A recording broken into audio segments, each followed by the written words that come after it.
Industrial पार्कच्या भूमिपूजनाकरता आम्ही आलो आहोत आणि देशातल्या एका अत्याधुनिक अशा प्रकारच्या प्लग अँड प्ले फॅसिलिटीचं हे भूमिपूजन या ठिकाणी झालेलं आहे।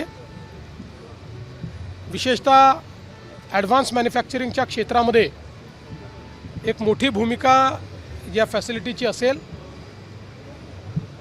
एक्सएसआयओने नागपूरमध्ये नेक्स्ट जेन लॉजिस्टिक पार्क्स आणि इंडस्ट्रियल पार्क तयार केल्यामुळे निश्चितच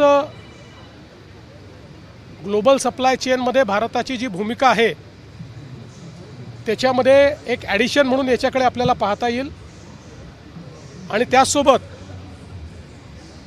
एक नागपूरला जे लॉजिस्टिकल जिओग्राफिकल ॲडव्हान्टेज आहे त्या ॲडव्हान्टेजचा फायदा देखील अशा प्रकारच्या फॅसिलिटीच्या माध्यमातून या ठिकाणी घेता येईल आणि म्हणून एक्सएसआयओचे आशिष अग्रवाल यांचं मी मनापासून अभिनंदन करतो। राज्यात गॅसची काय स्थिती आहे, थोडं तुटवडा होईल अशी भीती आहे नागरिकांमध्ये। असं आहे की माझी माध्यमांना विनंती आहे की नागरिकांमध्ये विनाकारण भीतीचं वातावरण तयार करू नये।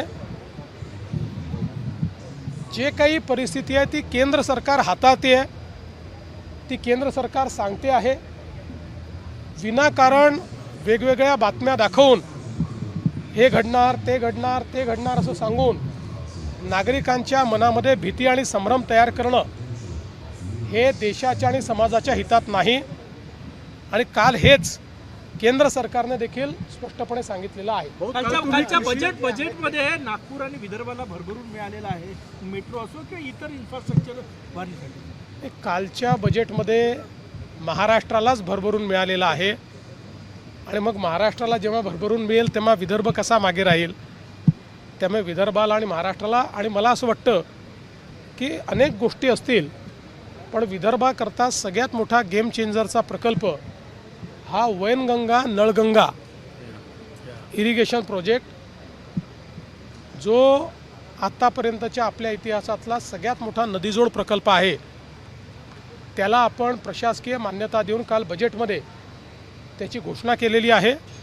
मला असं वाटतं त्यामुळे विदर्भाचं चित्र पूर्णपणे बदलेल। कर्जमाफीची घोषणा केलेली आहे पण प्रत्यक्षात कधी लागू होईल आणि ज्यांचं 2 लाखाच्या वरचं कर्ज आहे त्या बाबतीत अस्पष्टता आहे। असं आहे की आता मी घोषणा केलेली आहे त्यामुळे त्याबद्दल कोणाचे मनात संभ्रम नाही। काही लोक वेगवेगळ्या गोष्टी पसरवण्याचा प्रयत्न करतात।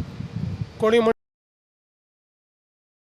जिल्हा बँकेची होणार नाही, कोणी म्हणतं या सोसायटीची होणार नाही, कोणी म्हणतं त्याची होणार नाही। आम्ही 2 लाखापर्यंत कुठलीही बँक असो ज्यांना पीक कर्ज द्यायचा अधिकार आहे अशा कोणीही दिलेलं पीक कर्ज हे आम्ही त्या ठिकाणी माफ करणार आहोत।